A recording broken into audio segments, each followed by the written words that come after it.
एक पार्लियामेंट में क्वेश्चन उठा था रिगार्डिंग एसएससी एंड यूपीएससी। उसके रिलेशन में जो जवाब आया है डीओपीटी मिनिस्टर के थ्रू, वो आप देख लीजिए। श्री जितेंद्र सिंह जी ने ये जवाब दिया है। देखिए आप, जो हमारे डीओपीटी मिनिस्टर है जितेंद्र सिंह जी ने, उन्होंने जवाब दिया है related to a question related to SSC और यूपीएससी था। उन्होंने जो जवाब दिया उसमें यह कहा गया है कि ये अब इस पूरे प्रोसेस को ज्यादा एफिशिएंट, ट्रांसपेरेंट और टाइम बाउंड बनाया गया। उन्होंने कहा कि अब जो ये प्रोसेस है, जो पूरा 18 महीने का समय लेता था, वो 6 महीने के टाइम लिमिट में वो कंप्लीट करने की कोशिश की जा रही है।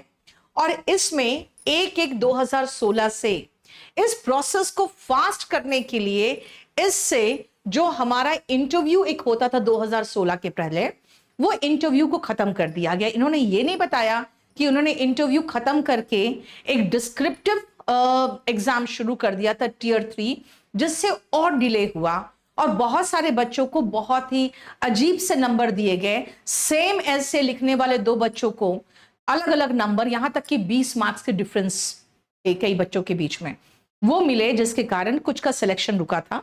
लेकिन स्टिल इनका यह कहना है कि इंटरव्यू को हटाया गया था ताकि एग्जाम को फेयरली कंडक्ट कराया जा सके और टाइम बाउंड किया जा सके। लेकिन मुझे नहीं लगता है कि इंटरव्यू खत्म होने के कारण टाइम बाउंड हुआ था। दूसरी बात है, उन्होंने कहा कि जो कास्ट सर्टिफिकेट वेरिफिकेशन है वो उसको भी टाइम बाउंड किया गया, 6 मंथ्स टाइम में किया गया।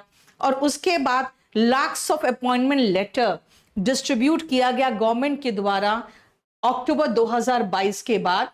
फिर उन्होंने बताया है कि जो प्रोसेस था, जो 12 से 18 महीने लगते थे पहले, 15 से 18 महीने, उनको 6 से 8 महीने में कंप्लीट करने की कोशिश की गई। और इसमें उन्होंने बताया कि सबसे मेन चीज है कि जो वैकेंसीज है, वो वैकेंसीज प्रॉपरली यूटिलाइज हो सके, उसके लिए इन लोगों ने एक स्लाइडिंग सिस्टम बनाया। इसके अलावा उन्होंने बताया कि किस तरीके से एआई बेस्ड वेरिफिकेशन किया जा रहा है, सिंप्लीफाई किया गया एप्लीकेशन प्रोसेस को, और सिविल सर्विसेज एग्जाम्स में भी सेम तरह के बहुत सारी नई चीजें लागू की गई, जिससे बच्चों को हेल्प मिला। जैसे कि एस्टैब्लिश किया गया एक डेडिकेटेड कैंडिडेट हेल्प डेस्क, ठीक है, एक्सपैंडेड एग्जामिनेशन सेंटर्स, ताकि एडिशनल लोकेशन में भी बच्चे दे पाए, और एक guaranteed choice of examination centre for जो फिजिकली डिसेबल्ड थे उनके लिए।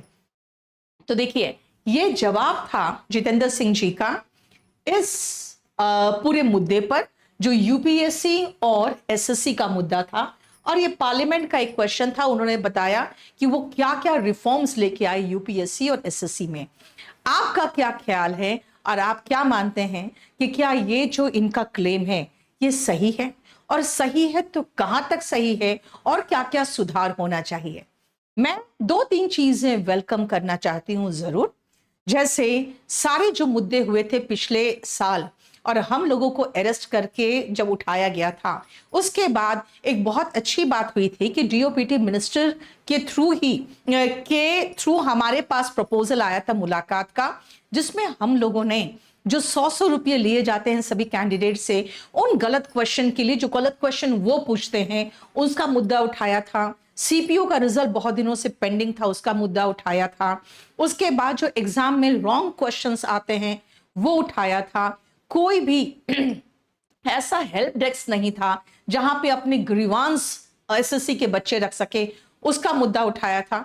इन सभी मुद्दों को उन्होंने एड्रेस किया था।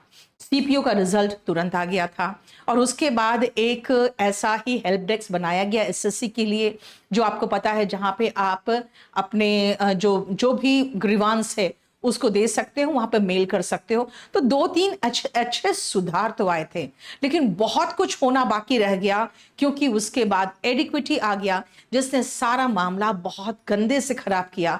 जहां पे हम सिर्फ 4-5 चीजों के लिए लड़ रहे थे, वहां पे फिर हम बैक टू स्क्वायर 1 पहुंच गए, और हमें फिर से बच्चों को तबेलों में देखकर कि तबेलों में जाके वो एग्जाम दे रहे हैं, और एडिक्विटी के पास यहां तक कि वो बेसिक इंफ्रास्ट्रक्चर भी नहीं था जो टीसीएस के पास बहुत अच्छा था। फिर हम लोग वहीं पहुंच गए थे। तो कुछ सुधार करने के चक्कर में फिर से बहुत सारा बंटाधार हुआ था, लेकिन एनीवे ये है जवाब डीओपीटी मिनिस्टर का पार्लियामेंट में। आप चाहे तो केडी लाइव हमारा जो टेलीग्राम चैनल है वहां पे जाके इस पूरे जवाब को जो उन्होंने दिया है पार्लियामेंट में वो देख सकते हैं। Thank you so much.